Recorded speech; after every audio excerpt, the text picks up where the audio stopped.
Good morning, Lufkin Central and Online Worship Community. Jason Hollinger, the campus and community minister here. And we're the middle of the week. And so in our Jesus and Coffee devotional this morning, as we, a lot of times I'm a part of different, midweek prayer groups, hey, let us know what your prayer requests are, and we'll actually shoot one of those out later on our Facebook page. So watch for that. But as we think about that in lines of prayer, like we've been talking about, Dangerous Prayers, a book written by Pastor Craig Groeschel of Life Church.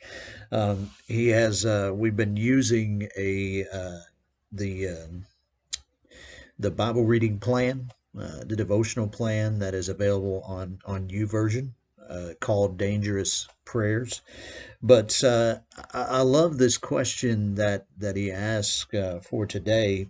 It says this: do you dare to pray in a way that you have never prayed before, with all of your heart, soul, mind, and the full extent of your being? What would happen in your life and the lives of those around you if you started praying dangerous prayers? Do you dare to find out? Now some of us may be saying, well, what's a dangerous prayer? What does that even mean, right? There's praying, but I don't know what else that's supposed to look like.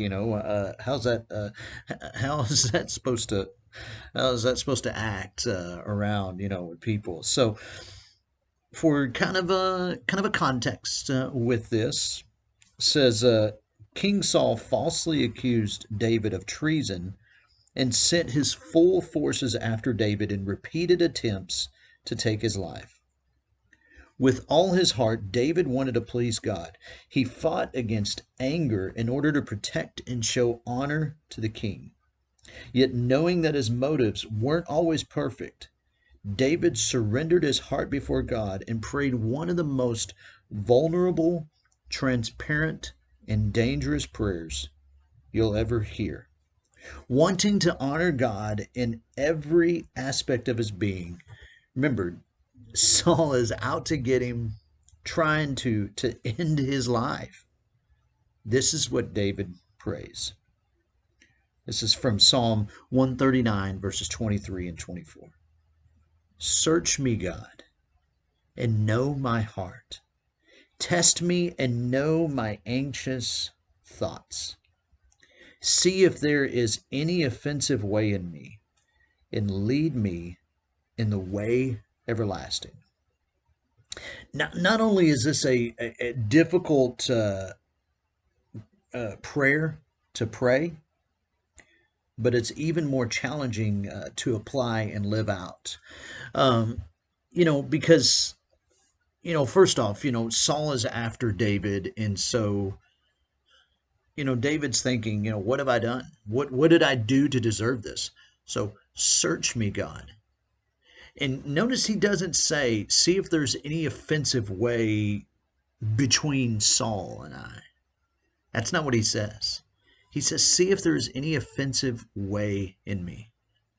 David uses this as a time for retrospective prayer, to use this not as just a time to say, hey, make things right between Saul and I, but make things right between you and I, God, so that I can honor you in every way, so that I can show the respect to you, so that I can honor your name that is to be praised. This prayer is a challenge. Search me, God, and know my heart. Know everything about me, God. Know me in every way. The heart is more deceitful than anything else, and incurable. Who can understand it? Jeremiah 17. Verse 9. The heart is more deceitful than anything else and incurable. Who can understand it? God can understand it. And God is the one who can heal it. God is the one who can heal your heart. God is the one who can bring you what you need so that you can honor him, so that you can serve him, so that you can worship him. So here's your challenge. Here's your challenge for today. First John chapter 1 verse 9 says this: If we confess our sins, he is faithful and righteous to forgive us our sins and to cleanse us from all unrighteousness.